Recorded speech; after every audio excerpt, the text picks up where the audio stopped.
Hi everyone, in this video I will be talking about 6 common fitness myths that have been going on and people still believe in those. Hi guys, my name is Apoorv. I am a nutrition and a fitness coach and I help people get fit in a safe and sustainable way. Now let's begin the video without wasting much time.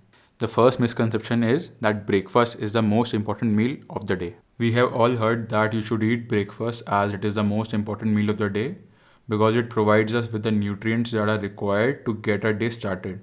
While this sounds perfectly reasonable, it turns out it doesn't have much scientific backing. Research found no difference in the resting metabolic rate between groups of people who eat breakfast or skip breakfast.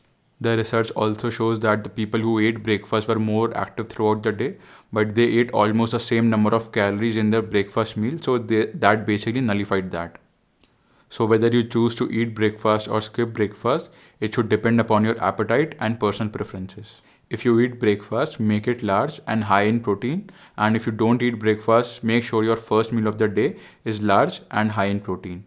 Ultimately, skipping breakfast is just one strategy to reduce your daily calorie intake. And you will need to determine whether skipping breakfast helps you eat less overall during the day also. The next one is, are high protein diets bad for your bones or your kidneys? The idea that high protein diets are bad for your bones and kidneys is based on a handful of old and outdated studies from the 70s and 80s. Recently, according to a 2017 systematic review from the National Osteoporosis Foundation, the current evidence shows that there is no adverse effects on higher protein intake on the bones. And now when it comes to kidney function, in 2007 the WHO concluded that unless you already have a pre-existing kidney disease, higher protein intake is not a problematic thing. The next one is, eating sugar make you fat. Now, this is one of the most common misconceptions people believe in. Sugar is easy to consume in large quantities. However, sugar itself is not the cause of obesity or weight gain. And this is clear looking at the data from 1980s to 2013. Since 1999, sugar intake is actually decreased, yet the rate of obesity has continued to rise.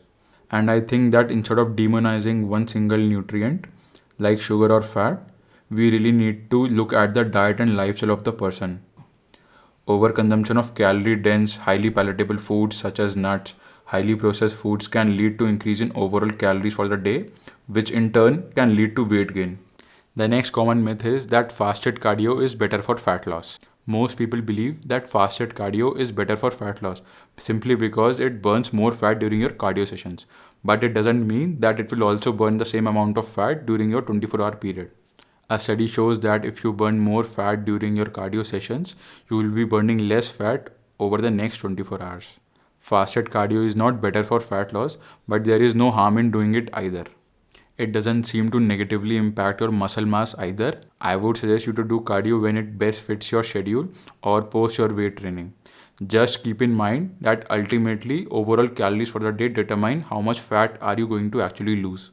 So the next myth is that eating carbs at night make you fat.